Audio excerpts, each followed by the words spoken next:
Blogger तेजूच्या या channel मध्ये तुम्हा सगळ्यांचं पुन्हा एकदा स्वागत। तर आज आपण आजच्या या व्हिडिओ मध्ये पाहणार आहोत की गावामध्ये, तसं तुम्हाला माहिती आहे मी गावी आहे, गावामध्ये नॅचरली ज्या जंगलामध्ये आपल्याला भाज्या अवेलेबल होतात त्या आपण या आजच्या व्हिडिओ मध्ये पाहणार आहोत। खूप प्रकार आहेत भाज्यांचे, खूप वेगवेगळ्या भाज्या आहेत, वेगवेगळ्या प्रकारच्या आहेत, ते सगळं आपण आजच्या एकाच व्हिडिओ मध्ये बघणार आहोत। तर व्हिडिओ सुरू करण्याआधी तुम्ही जर माझ्या चॅनलवरती नवीन असाल तर माझ्या चॅनलला नक्की सबस्क्राईब करा, कारण असे नवनवीन व्हिडिओ मी तुमच्यापर्यंत घेऊन येत असते, वेगवेगळ्या गमती तुमच्याशी शेअर करत असते। सो सुरुवात करू आपल्या आजच्या व्हिडिओ मध्ये। आणि आता मी ज्या रानामध्ये किंवा ज्या जंगलामध्ये उभी आहे इथे आपल्याला अवेलेबल होणार आहे टाकळ्याची भाजी। सो टाकळ्याची भाजी नेमकी कोणत्या प्रकारची असते, काय असते, हे सगळं बघूया आपण आणि सुरुवात करू आपल्या आजच्या व्हिडिओला। तर बघा, हे असं आहे मोकळं मैदान, ज्या मैदानामध्ये आपल्याला अवेलेबल होणार आहे टाकळ्याची भाजी। सो पहिल्यांदा तुम्हाला मी ती भाजी दाखवते आणि मग त्या भाजीबद्दल आपण बोलूयात। ही बघा, इथे अशी मी ही काढून दाखवते तुम्हाला। दर्या ही भाजी टाकळ्याची, ही बघा अशा प्रकारची याची पानं असतात। ही भाजी पावसाळ्याच्या दिवसातून ही भाजी सगळ्यांच्या आवडीची असते। सगळे लोक पावसाची वाट बघत असतात या अशाच भाज्या खाण्यासाठी। सकाळी नाश्त्याला भाकरी सोबत उत्तम जोड आहे या भाजीची, त्यामुळे सगळे लोक मनापासून अशी वाट पाहत असतात पावसाळ्याच्या दिवसांची, जेणेकरून आपल्याला अशी भाजी खायला मिळेल। ही पहा, अशा प्रकारचे झाड असतं ह्या भाजीचं, छोटं रोपट असतं ज्याला ही अशी पानं असतात। सो या भाजीचं नाव आहे टाकळा। आणि यानंतर आपण अजूनही वेगवेगळ्या भाज्या बघूया। हे जसं मैदान आहे किंवा ही जशी मोकळी जागा आहे, अशीच वेगवेगळ्या ठिकाणी आपल्याला वेगवेगळ्या भाज्या मिळणार आहेत। सो आपण त्या सगळ्या बघायच्याच आहेत अजून थोडं पुढे पुढे जाऊन। सो सध्या आपण पाहिला आहे तो टाकळा आहे, यानंतर आपण पुढे बघूया अजून वेगळ्या भाज्या। सो आता आपण पाहणार आहोत आपला सेकंड भाजीचा प्रकार, ते म्हणजे हे अळू। आय थिंक सगळ्यांनाच हे माहिती असेल अळू। मी तुम्हाला एक काढूनही दाखवते।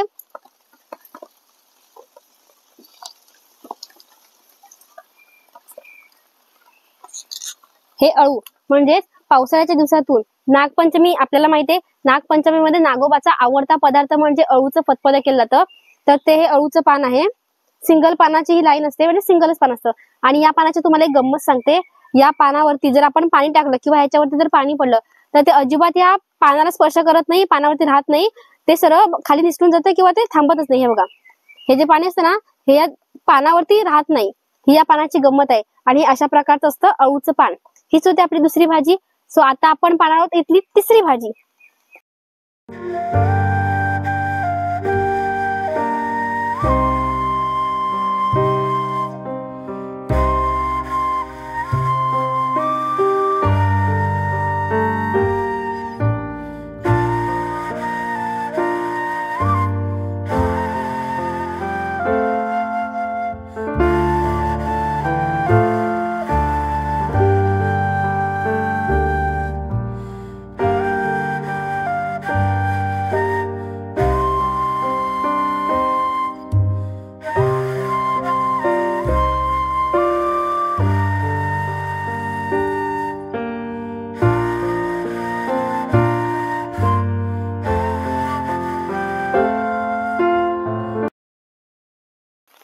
आणि आता जी मी तुम्हाला चिंचेसारखी दिसणारी भाजी दाखवली ना, ती भाजी तुम्हाला दाखवते मी।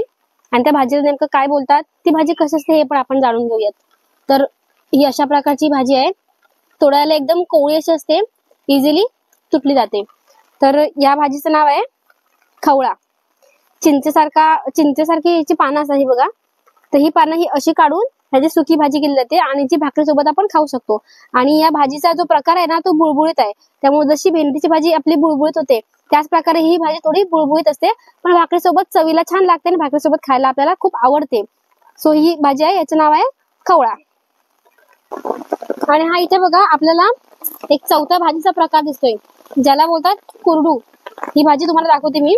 पाऊस बघा, खूप जास्त पाऊस पडायला लागले, जोरात पावसाने सुरुवात केली, पण तुम्हाला मी दाखवते ही भाजी हिला बोलतात कुरडू। तर ही भाजी दिसायला आपल्याला पाल्याची जी भाजी असते, जो लाल माठ हिरवा माठ आपल्याला माहिती आहे, तर त्या माठाप्रमाणेच ही दिसायला असते, चवीलाही सेम असते. फक्त ही पावसाळ्यातून आपल्याला अशी जंगलामध्ये अवेलेबल होते. हिची लागवड करायची किंवा हिला लावायची गरज नसते, ही नॅचरली आपल्याला अवेलेबल होते. चवीलाही पाल्यासारखीच असते आणि दिसायलाही हे बघा की पानं वगैरे सगळी सेम तशीच दिसतात. तर ही होती आपली कुरडू भाजी.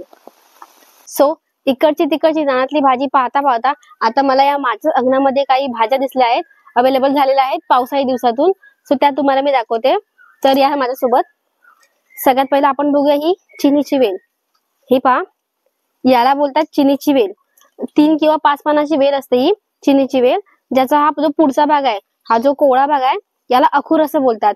हाच पुढचा भाग कापून त्याची भाजी बनवली जाते आणि त्या भाजीमध्ये मोस्टली आपण जे फणसाच्या आटला असतात ना, म्हणजे ज्या फणसाच्या बिया असतात त्या बिया टाकून याचे छोटे छोटे तुकडे करून त्याची भाजी बनवली जाते.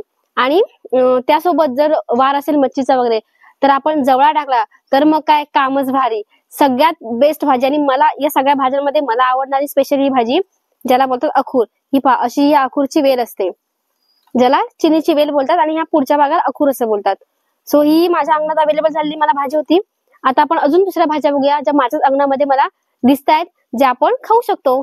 सो ही आहे माझ्याच अंगणातली अजून एक दुसऱ्या प्रकारची भाजी, जिचं नाव आहे चुरण. तर हे बघा, याची पानं असतात चुरणाची, ज्याची डाळ म्हणजे जी चणा डाळ असते ना, ती घालून याची भाजी केली जाते. आणि त्यासोबत याचा जो खालचा भाग आहे याला लागतं चुरण. जे चुरण असतं आपल्याला मार्केटमध्ये ते अवेलेबल होतं, भोपळ्याच्या आकाराचं ते असतं चुरण. तर त्या चुरणाची आपण भाजी करतो. आणि त्या चुरणाची भाजी जसे आपण बटाट्याचे काप करतो तशा कापाप्रमाणे आपण ते फ्राय करू शकतो. प्लस आपण नॉर्मल त्याला कट करून बटाट्याप्रमाणे त्याची भाजी करू शकतो. आणि हे मोस्ट इम्पॉर्टंट, शुगर कंट्रोल करायला खूप जास्त मदत करतं हे चुरण, जे आपल्याला मार्केटमध्ये अवेलेबल होतं. आणि पावसाळी दिवसातून असं फ्री मध्ये आपल्याला आपल्या अंगणामध्येही मिळतं. तर ही भाजी होती चुरण. सो या होत्या रानभाज्या ज्या आपल्याला पावसाळी दिवसातून रानामध्ये अवेलेबल होतात. सोबतच माझ्या अंगणामध्ये तुम्ही पाहिलात ज्या मला दिसल्या पावसाळी दिवसातून अवेलेबल होणाऱ्या भाज्या.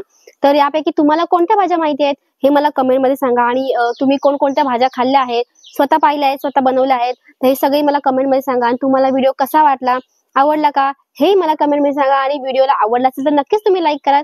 तर लाईक करून शेअर करा आणि माझ्या चॅनलला नक्की सबस्क्राईब करा, कारण असेच नवनवीन व्हिडिओ मी तुमच्यापर्यंत पोहोचवत राहणार आहे. नवनवीन गमती जमती तुमच्याशी शेअर करत राहणार आहे. सो माझ्या चॅनलला नक्की सबस्क्राईब करा. पुन्हा भेटू अशाच नवीन व्हिडिओमध्ये. थँक्यू.